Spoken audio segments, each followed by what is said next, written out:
Vamos finalmente al módulo número 4. También recordándoles que en el módulo 1 pudimos ya tener muy clara lo que es la definición de crisis, en los escenarios de encontrar la crisis, los variables que lo involucran. Y en el módulo número 2 pudimos de alguna forma superar, encontrar diversos modelos de intervención psicológica para aquella persona, paciente o colega que está en una situación de crisis.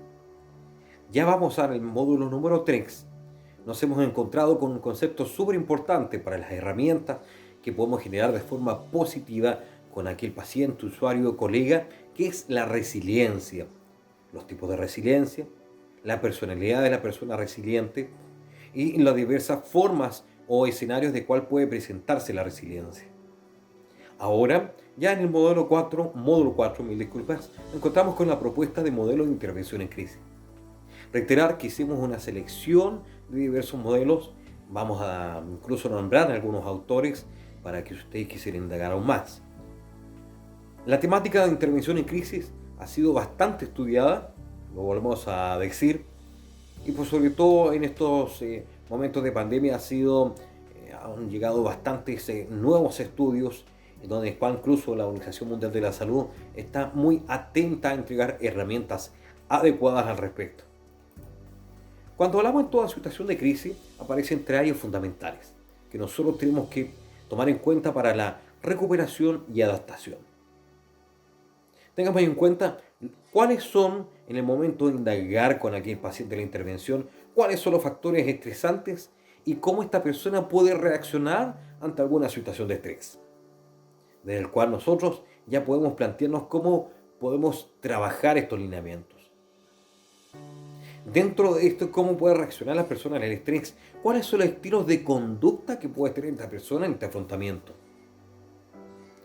Y dentro de este sistema que puede tener este individuo, ¿cuál es el sistema de conducta y apoyo social que pudiese tener colindante a lo que pudiese estarle sucediendo? En la unidad de la intervención podemos indagar cuáles son las circunstancias del paciente. Toma de medicación, alguna situación física, una medicina apropiada, la edad, aspectos culturales, actitudes u otras. Las circunstancias y la situación. Por ejemplo, si hay algún idioma que es una barrera, algún contexto, aceptación por parte del paciente de algún criterio o alguna decisión o algún diagnóstico. Circunstancia del problema. Se refiere, por ejemplo, a la crisis accidental o evolutiva, como les habíamos dicho en un principio, o cómo se logra adaptar algún problema de acuerdo a aquella intervención. Una vez que ya hemos trabajado esta intervención, forjado esta herramienta, en este buscar antecedentes, es necesario trabajar en la evaluación y la formulación de una hipótesis. Para ello es necesario hablar sobre 5 puntos importantes. Indagar el suceso importante precipitante acerca de este evento de estrés que le genera crisis. Contexto en que ocurre la crisis. El funcionamiento durante la crisis. Funcionamiento de esta persona ante la crisis. Y por supuesto, cómo está en su situación actual. Dentro de eso, tenemos que indagar acerca de sus aspectos conductuales, el aspecto afectivo y el aspecto somático. El aspecto interpersonal, aspecto cognitivo. Dentro de esto hay 5 elementos que están interrelacionados y los cambios de uno de ellos pueden producir modificaciones entre otros. Muy importante para poder obtener toda la información rica entre lo que nos puede entregar el paciente y lo que hemos hablado anteriormente es la narración del suceso. El primer paso, indudablemente, preguntaremos datos básicos como nombre, edad, profesión, tipo de accidente o circunstancia sufrida. Averiguaremos, por ejemplo, si es víctima directa o indirecta, las pérdidas sufridas graves, o cómo de alguna forma le ha acaecido este acontecimiento, o si es necesario generar alguna condolencia o alguna actitud de empatía de acuerdo a las circunstancias. No interrumpiremos a las personas. A veces pasa que hacemos actitudes como de parafraseo o también ponemos sobre a la persona algún suceso que a nosotros nos sucedió, por favor, no realizarlo. Lo importante como premisa, no interrumpir, no generar un diálogo, sino que dejar una completa apertura a la narración hilada de lo que esté sucediéndole a la persona. Es posible que existan pequeñas lagunas de memoria y ahí podríamos nosotros intervenir y decir, a ver, de acuerdo a lo que usted me dijo, recuerde lo que sucedió. Dale instancias como de un salvavidas de memoria. Tomar nota, indudablemente con todos los aspectos relacionados. Es posible que continuemos con algunos momentos de episodios de shock, donde la persona puede reaccionar con llanto, con suspiro, puede quedar impávido, etc. Ahí está nuestra reacción que le podemos dar el tiempo adecuado a aquella persona para que pueda volver a retomar el relato. Tomamos nota por sobre todo de esta narración de los hitos más importantes que le pueden generar aquellos traumas. También valorar dentro de la fase que se encuentra en el contexto del paciente. Más allá de todo lo que nos dice, volver a retomar al presente. Y luego de esta línea, decir cómo se puede proyectar el futuro si ahora puedes estar mejor, podrías estar aún más mejor dentro de tu ambiente. Dejar que se desarrolle, que se desahogue emocionalmente.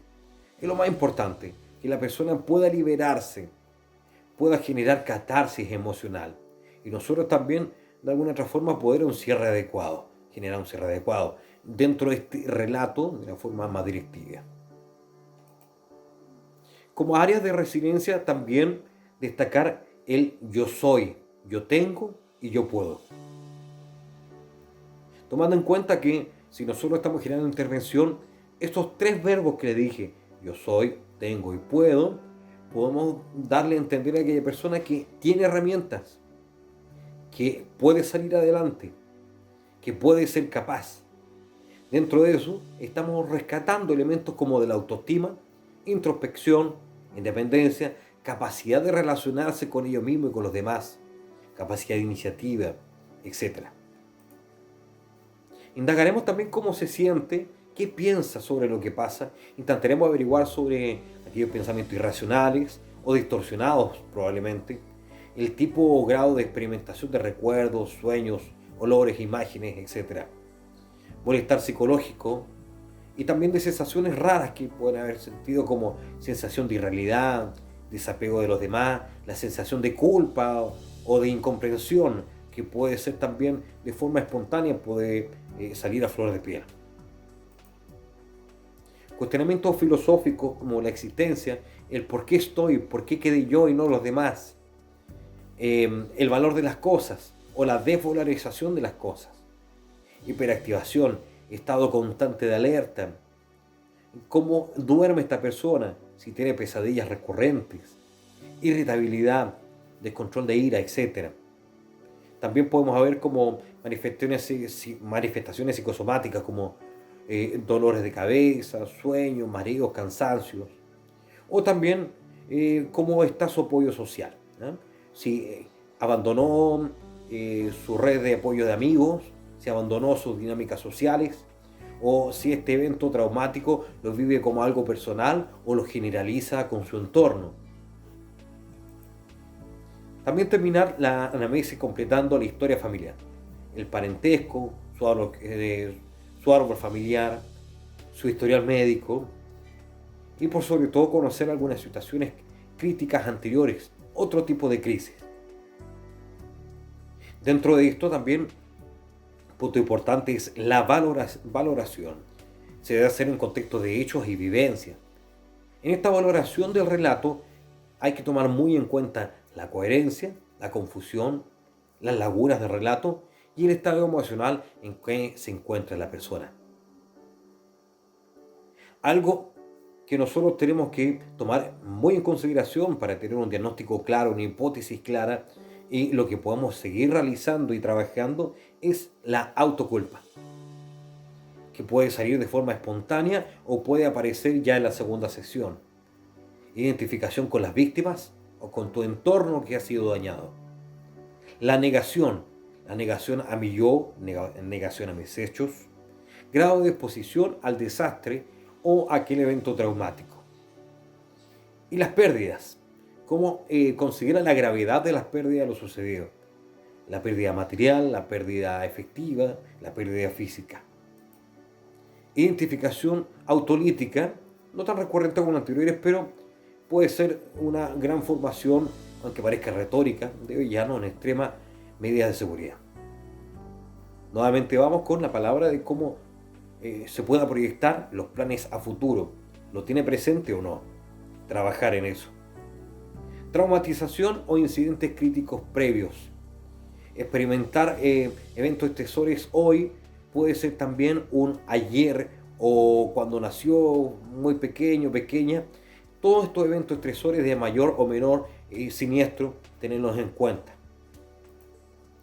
Dentro de esto, ya cuando tenemos este escenario de información, generar el plan de tratamiento. Dentro de estas siguientes acciones, tomar en cuenta las variaciones de sintomatología, el grado de mejoría, aplicación de técnicas específicas que pueden ayudar. Y por supuesto, cuántos otros tipos de acciones que podemos conseguir en la variabilidad del tiempo. Indudablemente, tenemos que conversar con la persona, con el paciente, usuario, colega, los objetivos del tratamiento que se van a realizar. Para ello también utilizaremos técnicas habituales, el trastorno de estrés agudo, trastorno de estrés postraumático. Por ejemplo, la psicoeducación, que vamos a indagar más profundamente en esta capacitación. También técnicas de relajación o para poder mejorar los higienes del sueño.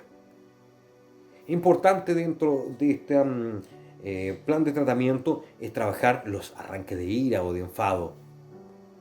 El control emocional.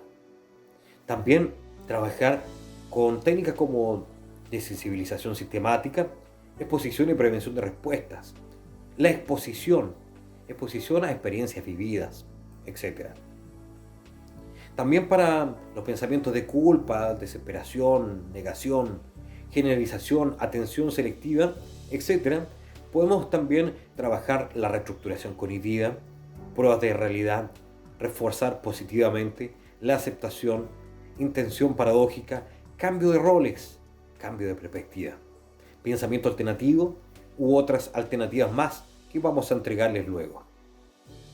Para trabajar las pérdidas, normalización de síntomas, importante durante todo este proceso trabajar este tema. Y luego, como punto final, la evaluación final, ¿ya? Para que aquella persona tenga en cuenta cómo ha sido la evolución de todo este proceso que le ha tocado vivir de forma complicada y cómo ha terminado quizás de forma satisfactoria o si quedó algo por trabajar. Por lo tanto, uno como terapeuta, uno como interventor, comprometerse a hacer el seguimiento continuo o, si es necesario, dejar la suspensión de esta o retomarla con algunas otras tareas. Valoración de la situación actual del paciente en todas las áreas. Evaluarla en todas las áreas. Si pudo, por ejemplo, continuar evolucionando positivamente en el área laboral, emocional, conductual, cognitiva, etc. Entonces, pues sobre todo al entender a la persona que si la situación está siendo favorable para esta persona, que pueda reincorporarse a su dinámica normal.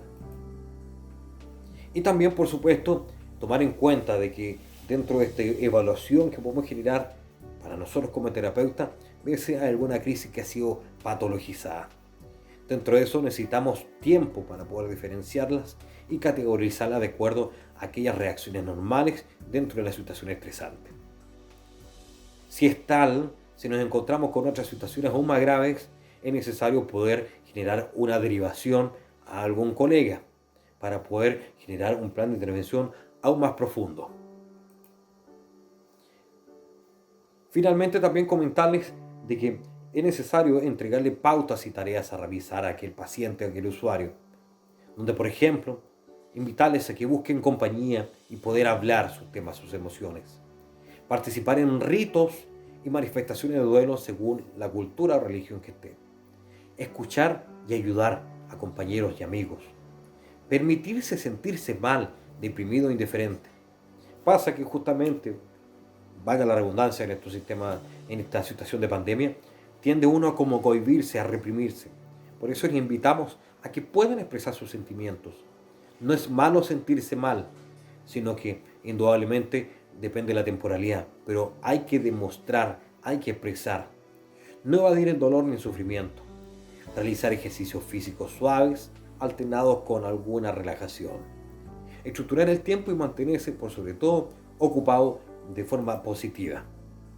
Planificar actividades placenteras que te entreguen relajo, que te sientas bien, que te sientas con placer, con humor.